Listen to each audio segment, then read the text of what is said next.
ભારતીય વિદ્યાર્થીઓમાં છેલ્લા ઘણા વર્ષોની વાત કરીએ તો કેનેડા જવાનો સૌથી મોટો ક્રેઝ રહેલો છે. કેનેડા એ હાયર એજ્યુકેશનનું એક હબ બની ગયું છે.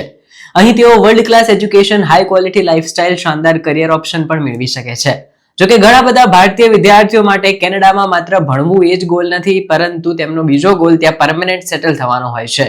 કેનેડામાં સ્કિલ્ડ પ્રોફેશનલ્સની ઘણી બધી ડિમાન્ડ હોય છે અને આ જ કારણ છે કે તેઓ સરળતાથી પરમેનન્ટ રેસિડેન્સી કેવી રીતે મળી જાય એની સર્ચ કરતા રહેતા હોય છે. કેનેડામાં પરમેનન્ટ રેસિડેન્સી માટે સૌથી પોપ્યુલર રસ્તો એક્સપ્રેસ એન્ટ્રી સિસ્ટમનો રહેલો છે. કેનેડામાં રહેવા માટેનું વિચારી રહેલા વિદ્યાર્થીઓ માટે આ સિસ્ટમને સમજવાની જરૂર છે. આની શરતોને જાણવું અને સિલેક્શન પ્રોસેસ પર કઈ રીતે ઇફેક્ટ કરતા ફેક્ટર્સ છે એ જાણવું જરૂરી છે. કેનેડામાં એક્સપ્રેસ એન્ટ્રીને લઈને ઇન્ડિયન સ્ટુડન્ટ્સના મનમાં ઘણા સવાલો પણ રહેતા હોય છે. તેવામાં આપણે જોઈએ કે આ એક્સપ્રેસ એન્ટ્રી સિસ્ટમ કેવી રીતે કામ કરે છે અને આના દ્વારા કેવી રીતે પરમેનન્ટ રેસિડેન્સી અપાય છે. સ્કિલ પ્રોફેશનલ્સ અને વિદેશી વિદ્યાર્થીઓ માટે કેનેડા એક હબ બની ગયું છે. અહીં 2022માં જોવા જઈએ તો 4,37,000 લોકોને પરમેનન્ટ રેસિડેન્સી મળી ગઈ હતી. વર્ષ 2025 સુધી કેનેડા દર વર્ષે 5 લાખ લોકોને પરમેનન્ટ રેસિડેન્સી આપવા માંગે છે. આવી રીતે કેનેડામાં ભણી રહેલા ભારતીય વિદ્યાર્થીઓની પાસે પરમેનન્ટ રેસિડેન્સી લેવાની સુવર્ણ તક પણ ઊભી થઈ ગઈ છે. હવે પીઆર માટે એક્સપ્રેસ એન્ટ્રી સૌથી ફાસ્ટ રૂટ તરીકે પણ જોવામાં આવે છે. એટલે કે એક્સપ્રેસ એન્ટ્રી સિસ્ટમ એક સરળ ઇમિગ્રેશન પ્રોસેસ છે. આના દ્વારા વિદેશી વિદ્યાર્થીઓ સહિત સ્કિલ વર્કર્સને 3 મુખ્ય પ્રોગ્રામ દ્વારા પરમેનન્ટ રેસિડેન્સી અપાય છે. કેનેડિયન એક્સપિરિયન્સ ક્લાસ CEC એવા વિદ્યાર્થીઓ માટે છે જેમની પાસે કેનેડિયન વર્ક એક્સપિરિયન્સ છે. ફેડરલ સ્કિલ્ડ વર્કર પ્રોગ્રામ એવા લોકો માટે છે જેમની પાસે વિદેશી અથવા તો કેનેડિયન વર્ક એક્સપિરિયન્સ વધારે છે. હવે ફેડરલ સ્કિલ્ડ ટ્રેડર્સ પ્રોગ્રામ એવા વિદ્યાર્થીઓ માટે હોય છે જે એકદમ સ્કિલ્ડ છે. એમને એક પર્ટિક્યુલર એમની ફિલ્ડ જે છે એમાં એમની પાસે સ્કિલ એટલી બધી વધારે છે કે કેનેડાની અંદર એવી સ્કિલ બીજા કોઈની પાસે નથી, જેથી તેમને વિદેશના જે વર્કર્સ છે એને લેવાની જરૂર પડતી હોય એ કેટેગરી આ છે. એટલે કે એક્સપ્રેસ એન્ટ્રી અંતર્ગત પરમેનન્ટ રેસિડેન્સી માટે અપ્લાય કરવા માટે સ્ટુડન્ટ્સને 3 જે સ્ટેપ્સ છે એનું પાલન કરવું પડે છે. સૌથી પહેલા તો તેમને જરૂરી ડોક્યુમેન્ટ્સ, એમાં આઇલ્સ અથવા તો TEF જેવી language test results, education credential, assessment report અને એક વેલિડ પાસપોર્ટ સામેલ કરેલો હોય છે. ત્યાર પછી તેમને એક એક્સપ્રેસ એન્ટ્રી પ્રોફાઇલ બનાવવાની હોય છે. આનાથી તેમને પૂલમાં એન્ટ્રી મળી જશે, જ્યાં તેમને કોમ્પ્રેહેન્સિવ રેન્કિંગ સિસ્ટમ CRS સ્કોરના આધારે રેન્ક આપવામાં આવતો હોય છે. ત્યાર પછી સ્ટુડન્ટ્સને જો ઇન્વિટેશન ટુ એપ્લાય મળે છે તો તેમને પોતાની પરમેનન્ટ રેસિડેન્સી માટેનું આવેદન જમા કરાવવું પડતું હોય છે. IRCC ફાઇનલ અપ્રુવલ આપતા પહેલા આની પણ સમીક્ષા કરતા હોય છે. હવે પરમેનન્ટ રેસિડેન્સી માટે અરજી કરતા પહેલા વિદ્યાર્થીઓએ તેમના સંબંધિત નિયમો અને શરતો પણ સમજવાની જરૂર હોય છે. કેનેડિયન લેંગ્વેજ બેન્ચમાર્ક CLB અરજદારની અંગ્રેજી અને ફ્રેન્ચ ભાષામાં નિપુણતા નક્કી કરતું હોય છે. NOC કેનેડામાં યોગ્ય જોબ્સની યાદી આપે છે અને ટ્રેનિંગ, એજ્યુકેશન એક્સપિરિયન્સ અને રિસ્પોન્સિબિલિટીઝ સિસ્ટમ જરૂરી શિક્ષણ અને અનુભવના સ્તરના આધારે નોકરીનું વર્ગીકરણ પણ કરતા હોય છે.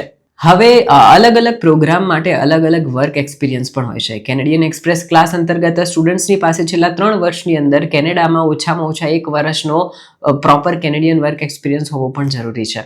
હવે ફેડરલ સ્કિલ્ડ વર્કર પ્રોગ્રામ માટે છેલ્લા 10 વર્ષમાં ઓછામાં ઓછા 1 વર્ષનો વર્ક એક્સપિરિયન્સ હોય તો કામ વધારે સરળ બની જાય છે. ફેડરલ સ્કિલ ટ્રેડ પ્રોગ્રામ્સ અંતર્ગત છેલ્લા 5 વર્ષોમાં ઓછામાં ઓછા 2 વર્ષનો વર્ક એક્સપિરિયન્સ હોવો જરૂરી છે. એટલે કે સ્ટુડન્ટ્સ માટે જો જોબ ઓફર અને એજ્યુકેશનની શરતો કઈ છે એના ઉપર નજર કરીએ તો એક્સપ્રેસ એન્ટ્રી પ્રોગ્રામમાં એના જણાવ્યા મુજબ જોબની ઓફર અને શિક્ષણની જરૂરિયાતો સમયાંતરે બદલાતી જતી હોય છે. CEC ને નોકરીની ઓફર કે કોઈ ચોક્કસ એજ્યુકેશન લેવલની જરૂર નથી હોતી. FSWPમાં પણ નોકરીની ઓફર જરૂરી નથી હોતી, પરંતુ જો કોઈની પાસે જોબની ઓફર હોય તો તે એક્સ્ટ્રા CRS પોઈન્ટ મેળવી શકે છે. જો કે આમાં માધ્યમિક શિક્ષણ ફરજિયાત છે. FSTP માટે માન્ય નોકરીની ઓફર અથવા તો પ્રમાણપત્ર જરૂરી હોય છે, પરંતુ કોઈ ફરજિયાત શિક્ષણની આવશ્યકતા નથી હોતી. જો દરેક ઉમેદવારનો CRS સ્કોર સમાન હોય તો IRCC તેવા ઉમેદવારોને પ્રાથમિકતા આપે છે જેમને બીજા ઉમેદવાર કરતા પહેલા પોતાની પ્રોફાઇલ સબમિટ કરી હોય. દરેક ડ્રોમાં ટાઈ બ્રેકિંગ માટે કટ ઓફ તારીખ અને સમયનો ઉલ્લેખ કરવામાં આવેલો હોય છે, જે લેજિટ સિલેક્શન પ્રોસેસને સુનિશ્ચિત કરે છે. વિદ્યાર્થીઓ ઘણા મુખ્ય પરિબળો ઉપર પણ ધ્યાન કેન્દ્રિત કરીને તેમનો CRS સ્કોર વધારી શકતા હોય છે. હાયર એજ્યુકેશન લેવલ, ઇંગ્લિશ અથવા તો ફ્રેન્ચ લેંગ્વેજ ઉપર તેમની પકડ અને વર્ક એક્સપિરિયન્સ સ્કોરમાં નોંધપાત્ર સુધારો એ લોકો કરી શકે છે. આ ઉપરાંત યુવા ઉમેદવારોને તો વધુ પોઈન્ટ્સ મળતા હોય છે. એટલે કે લાઈફ પાર્ટનર જો એમનો કેનેડામાં હોય તો સોને પે સુહાગા થઈ જાય. કેનેડામાં જો એમના અન્ય કોઈ સંબંધીઓ હોય, જેમ કે કઝિન હોય, અધર કોઈ પોતાના સગા ભાઈ બહેન હોય, તો તે લોકોના એ જે રિલેટિવ્સ ત્યાં કેનેડામાં રહેતા હોય એના આધારે પણ એમનો CRS સ્કોર વધી જતો હોય છે. એલિજિબિલિટી પોઈન્ટ્સ અને CRS સ્કોર શું છે? FSWP માટે ઉમેદવારોને એલિજિબલ થવા માટે એલિજિબિલિટી ગ્રીડ પર ઓછામાં ઓછા 67 પોઈન્ટ્સ હોવા જરૂરી છે. જો કે એકવાર તેઓ એક્સપ્રેસ એન્ટ્રી પૂલમાં દાખલ થઈ જાય પછી તેમને CRS નો ઉપયોગ કરીને ક્રમ આપવામાં આવે છે. IRCC નિયમિતપણે CRS કટ ઓફ નક્કી કરવા માટે ડ્રોનું આયોજન પણ કરે છે અને જે વિદ્યાર્થીઓ જરૂરી સ્કોર પૂર્ણ કરે છે અથવા તેનાથી વધુ સ્કોર કરે છે તેમને PR માટે ITA પણ મળતો હોય છે.